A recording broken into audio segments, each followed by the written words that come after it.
Hello दोस्तों, मैं Kundan sir पुनः आपके समक्ष एक क्विज के साथ आ गया हूँ।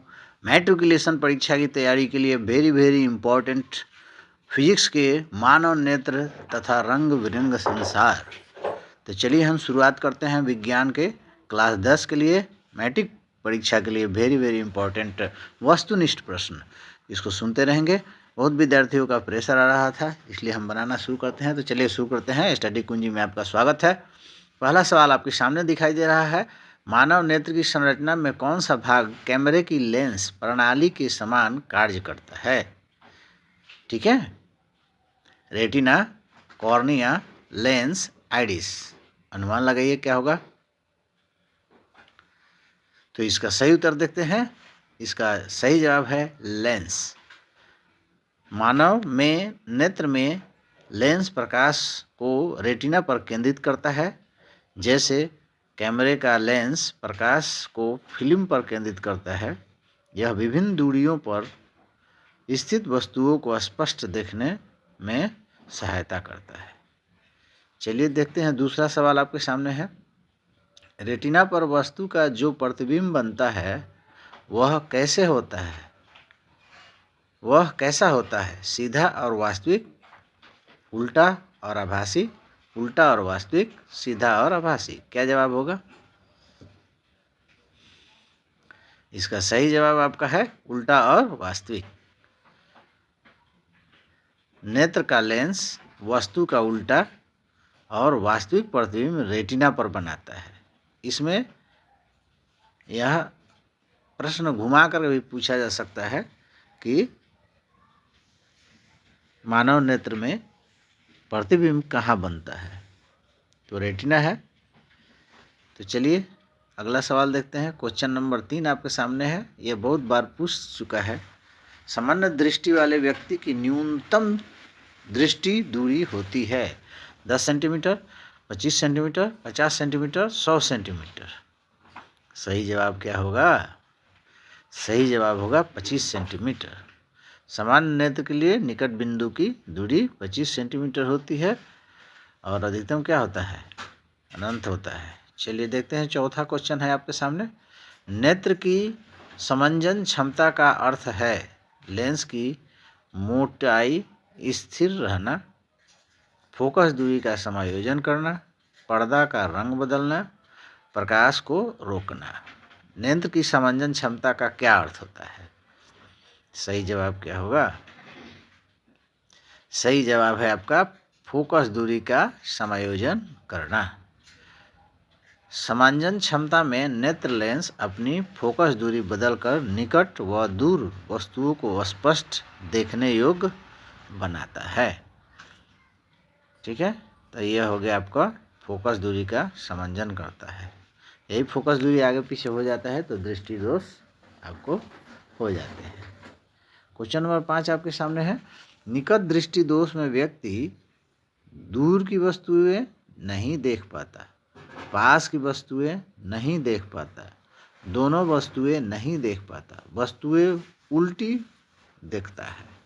सही जवाब क्या होगा? निकट दृष्टि दोष। तो इसमें दूर की वस्तुएं वह नहीं देख पाता है। इसका ट्रिक है कि निकट का दृष्टि बाकी सब दोष। तो निकट दृष्टि दोष में निकट दिखता है, दोष कहाँ होता है? दूर वाला में। तो निकट का दृष्टि बाकी का दोष, यही याद रखेंगे।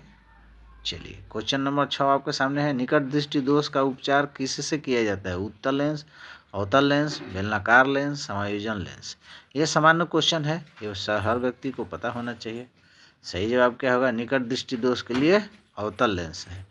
ना निगेटिव है और अवतल में अ भी निगेटिव है। किसी शब्द में अ लग जाता है तो निगेटिव होता है, जैसे सम्मान का असम्मान हो जाता है। तो उसी तरह निकट दृष्टि दोष निगेटिव नहीं, याद रहेगा, कंफ्यूज नहीं होंगे।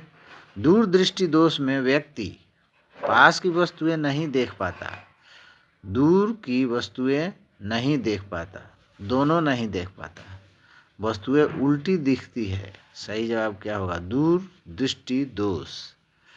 तो आप जैसा कि पिछले वाले में ही हमने बता दिया था कि निकट का दृष्टि बाकी सब दोस्त है, इसमें दूर की दृष्टि और बाकी सब दोस्त, यानी नज़दीक की वस्तुएं दिखाई नहीं देती है, यानी पास की वस्तुएं इसमें नहीं दिखाई देता है। चलिए आगे है, दूर दृष्टि दोष का उपचार किससे किया जाता है? तो उसका अपोजिट इसमें है ना, वो अवतल था तो इसमें क्या होगा, उत्तल होगा। ठीक है, चलिए वृद्धावस्था में दृष्टि दोष को क्या कहा जाता है? मायोपिया, हाइपरमेट्रोपिया, प्रेसबायोपिया और अस्टिग्मैटिज्म। क्या होगा सही जवाब? ये तो ज़्यादातर लोग जानते होंगे। सही जवाब है आपका प्रेसबायोपिया। समंजन क्षमता गड़बड़ाने लगती है उम्र बढ़ने के साथ साथ। बाइफोकल लेंस का उपयोग किया जाता है केवल दूर देखने के लिए, केवल पास देखने के लिए, दोनों दूर और पास देखने के लिए, केवल रंग सुधारने के लिए। बायोपिया लेंस का उपयोग ना, सॉरी बाइफोकल लेंस है, बाइफोकल लेंस का उपयोग किया जाता है। सही जवाब क्या होगा? दोनों दूर और पास देखने के लिए। बाइफोकल लेंस दो तरह का, मतलब उसमें उत्तल और अवतल दोनों लेंस रहता है ना, जो कि नीचे और ऊपर लगा हुआ रहता है। एक ही लेंस में दो तरह। चलिए आगे देखते हैं क्वेश्चन नंबर 11। श्वेत प्रकाश का वर्णों में विभाजन कहलाता है परावर्तन, अपवर्तन, विवर्तन, विक्षेपण। क्या होगा सही जवाब? श्वेत प्रकाश का वर्णों में विभाजन। सूरज की प्रकाश जो किरणें श्वेत आती है उसमें सातों रंग जो दिखाई देते हैं वो जो होता है उसको क्या कहते हैं? सही जवाब इसका हो जाएगा विक्षेपण। ठीक है, चलिए आगे देखते हैं क्वेश्चन नंबर 12। प्रिज्म द्वारा बने वर्ण क्रम में सबसे अधिक विचलित रंग है। सबसे विचलित रंग कौन है भाई? लाल, नीला, बैगनी, पीला। सही जवाब क्या होगा? उत्तर देखते हैं। निश्चित रूप से नीला होगा। बैगनी है सही जवाब आपका। सबसे ज़्यादा विचलित होने वाला रंग बैगनी है। बैगनी की तरंग दर सबसे कम होती है, इसलिए इसका अपवर्तन सर्वाधिक होता है। तो तरंग दर याद रखिएगा कम होता है, यानी ज़्यादा यह। अब इसमें एक क्वेश्चन और भी आ रहा है कि सबसे कम तरंग दर किसका होता है? तो बैगनी का। चलिए आगे देखते हैं। यहाँ प्रिज्म की बात हो रही है। इंद्रधनुष बनने का कारण है परावर्तन, अपवर्तन या विक्षेपण, विवर्तन, परावर्तन मात्र। क्या होगा इंद्रधनुष बनने का कारण? सही जवाब है अपवर्तन और विक्षेपण। वर्षा की बूंद जो होती है प्रिज्म का काम करती है, और सूरज की प्रकाश जब उधर से गुजरता है तो सुबह में इंद्रधनुष पश्चिम दिखाई देगा और शाम में पूरब दिखाई देता है, दोपहर में नहीं दिखाई देगा। क्वेश्चन नंबर 14 आपके सामने है। तारे टिमटिमाते क्यों हैं? वे जलते बुझते रहते हैं, पृथ्वी घूमती है, वायुमंडलीय अपवर्तन के कारण, अंतरिक्षीय धूल के कारण।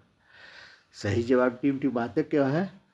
सही जवाब इसका होगा वायुमंडलीय अपवर्तन के कारण। पृथ्वी के वायुमंडल की विभिन्न परतों में अपवर्तनांक बदलता रहता है, फलतः क्या होता है? तारे की आभासी स्थिति बदलती रहती है, इसलिए लगता है कि तारा कभी इधर दिखाई दिया कभी उधर दिखाई दिया। इसी के कारण ही पानी में जब छड़ी डालते हैं तो वो भी टेढ़ा दिखता है। क्यों? उसका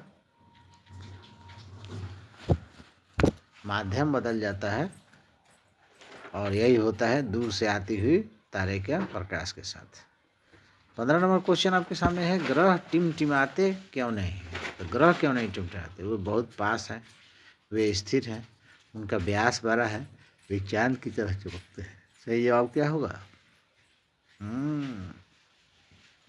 तारे क्यों टिमटिमाते? ये तो बहुत क्वेश्चन आया है। अगर उसकी जगह पर ग्रह आ जाए तब क्या कीजिएगा? तो सही जवाब इसका है उनका व्यास बड़ा होता है। चलिए आगे देखते हैं 16 नंबर क्वेश्चन। सूर्योदय वास्तविक समय से पहले क्यों दिखाई देता है? बहुत ही वीवीआई क्वेश्चन है। सूर्योदय वास्तविक समय से पहले क्यों दिखाई देता है? पृथ्वी की गति से, वायुमंडलीय अपवर्तन से, पृथ्वी के झुकाव से या सूरज के आकार से क्यों ऐसा दिखाई देता है? सही जवाब क्या होगा? वायुमंडलीय अपवर्तन से। सूरज की किरणें वायुमंडल में मुड़कर हमारी आंखों तक पहुंचती है, जिससे सूरज क्षितिज से ऊपर प्रतीत होता है। 17 नंबर क्वेश्चन है, आकाश का रंग नीला दिखाई देने का कारण क्या है? प्रकाश का परावर्तन, प्रकाश का प्रकीर्णन, प्रकाश का विक्षेपण और प्रकाश का अपवर्तन। सही जवाब क्या होगा? सही जवाब होगा आपका प्रकाश का प्रकीर्णन। नीला दिखाई देता है। अब प्रकीर्णन को समझेंगे। वायुमंडल में सूक्ष्म कण छोटे तरंगदैर्घ्य नीली किरणों को अधिक प्रकीर्णित करते हैं, जिससे आकाश नीला दिखाई देता है। अगला सवाल है 18 नंबर, सूर्यास्त के समय सूर्य लाल दिखाई देता है क्योंकि पहला ऑप्शन है लाल प्रकाश की तरंगदैर्घ्य सबसे अधिक होती है, दूसरा है नीला प्रकाश अधिक अपवर्तित होता है, तीसरा है वायुमंडल मोटा होता है और चौथा है लाल प्रकाश अवशोषित होता है। सही जवाब क्या होगा? सूर्यास्त के समय सूर्य लाल क्यों दिखाई देता है? सही जवाब होगा कि लाल प्रकाश की तरंगदैर्घ्य सबसे अधिक होती है। लंबी तरंगदैर्घ्य वाला लाल प्रकाश कम प्रकीर्णित होता है, इसलिए सूर्यास्त के समय केवल लाल प्रकाश हमारी आंख तक पहुंचता है। 19 नंबर क्वेश्चन है, टिंडल प्रभाव किससे संबंधित है? अपवर्तन, प्रकीर्णन, परावर्तन, विवर्तन। सही जवाब क्या होगा? टिंडल प्रभाव। सही जवाब होगा आपका प्रकीर्णन। जब प्रकाश कोलाइड या सूक्ष्म कणों से गुजरता है और उसका मार्ग दिखाई देने लगता है तो इसे टिंडल प्रभाव कहा जाता है। जैसे रूम अंधेरा है और उसमें लाइट बाहर से आ रहा है, तब ऐसी स्थिति में प्रकीर्णन दिखाई देता है, टिंडल प्रभाव। लास्ट क्वेश्चन है 20 नंबर, यदि पृथ्वी का वायुमंडल न हो तो आकाश नीला दिखेगा, लाल दिखेगा, काला दिखेगा, सफ़ेद दिखेगा। यदि पृथ्वी का वायुमंडल ही ना हो तो आकाश कैसा दिखाई देगा? अंतरिक्ष यात्रियों के जैसा दिखाई देता है, काला दिखाई देगा, क्योंकि प्रकाश का प्रकीर्णन होगा ही नहीं और प्रकाश में जो रंग होंगे वो दिखेगा ही नहीं, तो काला दिखेगा। इसी के साथ ये क्विज समाप्त हुआ। नेक्स्ट क्विज को लेकर आपसे मिलेंगे, तब तक के लिए धन्यवाद।